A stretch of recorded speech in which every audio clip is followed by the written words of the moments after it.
Hello दोस्तों, veterans नमस्कार। मैं दीवान सिंह। मैं आपको बताना चाहूँगा कि जो चंडीगढ़ हाई कोर्ट का जजमेंट यूट्यूब पर घूम रहा है, हाईलाइट हो रहा है, उसके मैंने काफ़ी कुछ जो तथ्य आपके सामने रखे। आज मैं मेन तथ्य को आपके सामने लूँगा और मैं कई चीज़ों पर आज प्रकाश डालूँगा जो आपको ज़रूरत है। लेकिन उससे पहले एक चीज़ बता देता हूँ। ये कोई मेरे व्यूवर्स हैं, करमचंद जी, शायद ये मेरे वीडियो को सुनते न सुनते मुझे पता नहीं, लेकिन ये व्यक्ति जब भी आता है उल्टी सीधी बकवास करता है। अब इन बकवास में मुझ पर कोई असर पड़ता नहीं लेकिन इसकी बकवास से जब मेरे व्यूअर्स परेशान हों तो स्वाभाविक सी बात है, इस व्यक्ति को मुझे जवाब देना जरूरी है। ये कहता है no use of your videos what your course of action, only making video, everybody knows all things not only. भाई करमचंद जी, मुझे तो नहीं समझ में आता कि तुम मेरी चीज़ को समझ रहे होंगे। समझते तो शायद ये कमेंट नहीं करते। इनको निर्मल सिंह जी ने बताया, mister Karamchand ji please don't spread negativity, यानी तुम नेगेटिविटी फैला रहे हो। और एक और कमेंटेटर आए, उन्होंने कहा, mister Karamchand ji please refrain from giving such negative remarks, please go to good advocate who is expert in service matters and he would tell you what Sri Diwan Singh ji is saying. It is 100% correct. We lost our case at Punjab Haryana High Court in 2016 because our failure on the part of our advocate effectively countered the arguments of IBA. We would again lose the case if the contention argument IBA not found.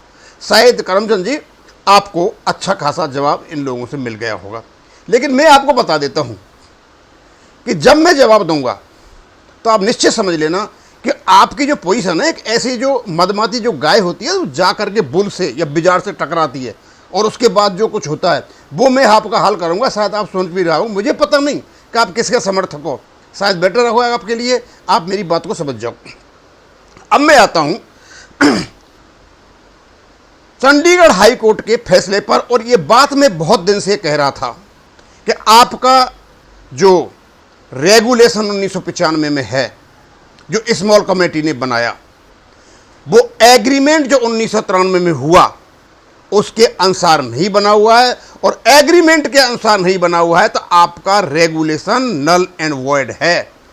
अब जब इसकी study करोगे, legal interpretation करोगे, तो देखो क्या है, no vested right for updation, ये बताऊंगा ये क्या है। लेकिन क्या कहा, the court found that while the 993 settlement mentioned framing rules for pension updation, this was not pursued in per subsequent। बोला 993 में ये कोर्ट मानता है, यानी डॉक्यूमेंट दिए गए होंगे, 993 में सेटलमेंट में आपके रूल फ्रेमिंग के लिए पेंशन अपडेशन के रूल फ्रेमिंग का विकल्प था, लेकिन ये बाद में जो आपके नीगोस बाद में नहीं किए गए और इन चीज़ों को आपके रेगुलेशन में जगह नहीं दी गई। क्या कहना चाहते हैं जज साहब? जज साहब सीधे सीधे ये कह रहे हैं, भैया पहले अपना जो एग्रीमेंट हुआ है उसके अनुसार अपने रेगुलेशन को बनवाइए, जब हमारे पास आइए। जब जज साहब ये कह रहे हैं, कोर्ट ये कह रहा है कि एग्रीमेंट के अनुसार इनका रेगुलेशन नहीं है, यानी रेगुलेशन अल्ट्रा वायरस है, तो इनका रेगुलेशन ही नल एंड वॉइड है। एक बात। अब सब्सिक्वेंट नेगोशिएशन की तो कोई बात ही नहीं होती है। जब एग्रीमेंट हो गया तो सब्सिक्वेंट नेगोशिएशन तो होंगे ही नहीं, वो तो खत्म ही हो गया था, उसके बेस पर रूल्स एंड रेगुलेशंस बनते थे। अब कहते हैं आपके regulation of did not include any provision for updation, updation के लिए प्रोविजन तो है, लेकिन क्लियर ये नहीं लिखा हुआ है कि आप 1995 के बाद के लोगों को अपडेशन कैसे करो। तो ऐसा तो सीसी रूल्स में भी नहीं लिखा हुआ है। यदि यहाँ नहीं लिखा हुआ है तो इसमें जो डाउट पैदा हुआ है केवल और केवल सीसी रूल से पता चलेगा, क्या वहाँ अपडेशन है, वहाँ है तो अपडेशन यहाँ भी होगा।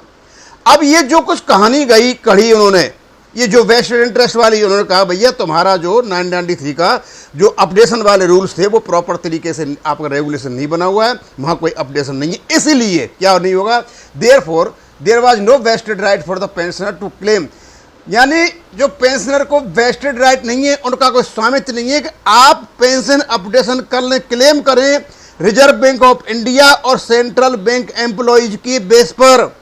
यानी कोर्ट ने ये नहीं कहा कि कोर्ट ने ये कहा कि आपका जो एग्रीमेंट हुआ था उसके अनुसार आपका रेगुलेशन नहीं बना, यहां तो बात कर दी खत्म।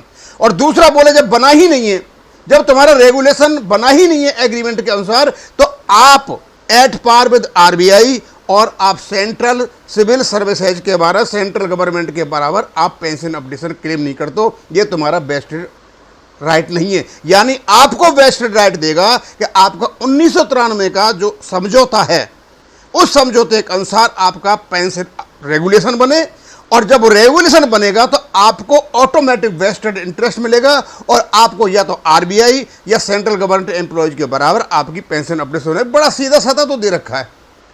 इसको तो यूज किया जा सकता है कोर्ट में, इसको कोर्ट में यूज किया जा सकता है, और इनको यह कहा जाए कि साहब इन्होंने जो रेगुलेशन बनाया और जो एग्रीमेंट था उसका अवहेलना की है इन लोगों ने, इनको आदेश दिया जाए कि ये रेगुलेशन को पुनः बनाएं और प्रॉपर तरीका से बनाएं जिससे पेंशन अपडेशन हो सके।